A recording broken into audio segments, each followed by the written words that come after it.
जय श्री हरि जय नारायण। आइए भक्तों, पुनः स्वागत है आप सबका। आज हम श्रवण करेंगे चैत्र मास के शुक्ल पक्ष में पड़ने वाली कामदा एकादशी की संपूर्ण व्रत कथा। तो आइए वीडियो में पूरा बने रहिए अंत तक। उससे पूर्व यदि आप चैनल पर नए हैं तो चैनल को कर लीजिए सब्सक्राइब और साथ में घंटी का निशान दबा दीजिए ताकि आपको आने वाली इसी तरह की धार्मिक कथाएं श्रवण करने को प्राप्त होती रहे। तो आइए प्रारंभ करते हैं। युधिष्ठिर जी ने पूछा, वासुदेव आपको नमस्कार है। आप मेरे सामने यह बताइए कि चैत्र शुक्ल पक्ष में किस नाम की एकादशी होती है। भगवान श्री कृष्ण बोले, राजन एकाग्र चित्त होकर यह पुरातन कथा सुनो, जिसे वशिष्ठ जी ने दिलीप के पूछने पर कहा था। दिलीप ने पूछा, भगवन मैं एक बात सुनना चाहता हूँ।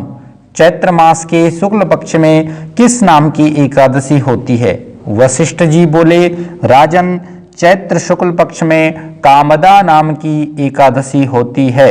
वह परम पुण्यमयी है। पाप रूपी ईंधन के लिए तो वह दावानल ही है। प्राचीन काल की बात है, नागपुर नाम का एक सुंदर नगर था जहां सोने के महल बने हुए थे। उस नगर में पुंडरीक आदि महाभयंकर नाग निवास करते थे। पुंडरीक नाम का नाग उन दिनों वहां राज्य करता था। गंधर्व, किन्नर और अप्सराएं भी उस नगरी का सेवन करती थीं। वहां एक श्रेष्ठ अप्सरा थी जिसका नाम ललिता था। उसके साथ ललित नाम वाला गंधर्व भी था।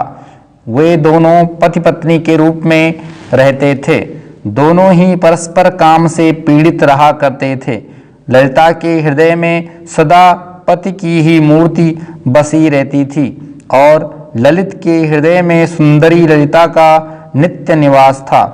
एक दिन की बात है, नागराज पुंडरीक राजसभा में बैठकर मनोरंजन कर रहा था।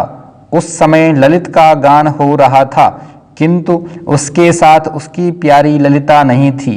गाते गाते उसे ललिता का स्मरण हो आया, अतः उसके पैरों की गति रुक गई और जीभ लड़खड़ाने लगी। नागों में श्रेष्ठ करकोटक को ललित के मन का संताप ज्ञात हो गया, अतः उसने राजा पुंडरीक को उसके पैरों की गति रुकने एवं गान में त्रुटि होने की बात बता दी। करकोटक की बात सुनकर नागराज पुंडरीक की आंखों में क्रोध से लाल हो गई। उसने गाते हुए कामातुर ललित को शाप दिया, दुर्बुद्धे तू मेरे सामने गान करते समय भी पत्नी के वशीभूत हो गया, इसलिए राक्षस हो जा। महाराज पुंडरीक के इतना कहते ही वह गंधर्व राक्षस हो गया। भयंकर मुख, विकराल आंखें और देखने मात्र से भय उपजाने वाला रूप, ऐसा राक्षस होकर वह कर्म का फल भोगने लगा। ललिता अपने पति की विकराल आकृति देख मन ही मन बहुत चिंतित हुई। भारी दुख से कष्ट पाने लगी। सोचने लगी, क्या करूं, कहाँ जाऊं।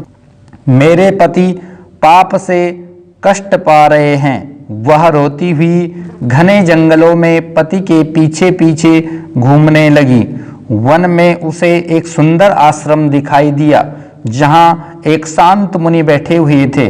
उनका किसी भी प्राणी के साथ वैर विरोध नहीं था। ललिता शीघ्रता के साथ वहां गई और मुनि को प्रणाम करके उनके सामने खड़ी हुई। मुनि बड़े दयालु थे। उस दुखिनी को देखकर वे इस प्रकार बोले, सुबह तुम कौन हो, कहाँ से यहाँ आई हो, मेरे सामने सच सच बताओ। ललिता ने कहा, महामुने वीरधन्वा नाम वाले एक गंधर्व हैं। मैं उन्हीं महात्मा की पुत्री हूँ। मेरा नाम ललिता है। मेरे स्वामी अपने पाप दोष के कारण राक्षस हो गए।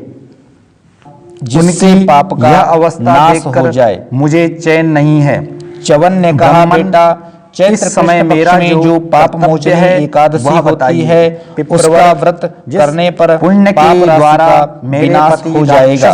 पिता का यह कथन सुनकर मेधावी ने उपदेश उस व्रत का अनुष्ठान किया। भद्रे, इससे उनका पाप नष्ट हो गया और वे पुनः तपस्या से परिपूर्ण हो गए। इसी प्रकार जो मंजू घोषा ने भी इस उत्तम व्रत का पालन किया। पाप मोचनी का व्रत करने के कारण वह और इस व्रत पिशाच योनि से मुक्त हो और उसे अपने स्वामी को दे डालो। श्रेष्ठ अप्सरा होकर स्वर्ग लोक में चली गई। राजन, जो श्रेष्ठ मनुष्य पाप मोचनी मुनि का यह वचन सुनकर हैं, ललिता का सारा पाप नष्ट हो जाता है। एकादशी को पढ़ने और सुनने से सहस्र गोदान ब्राह्मण मिलता है।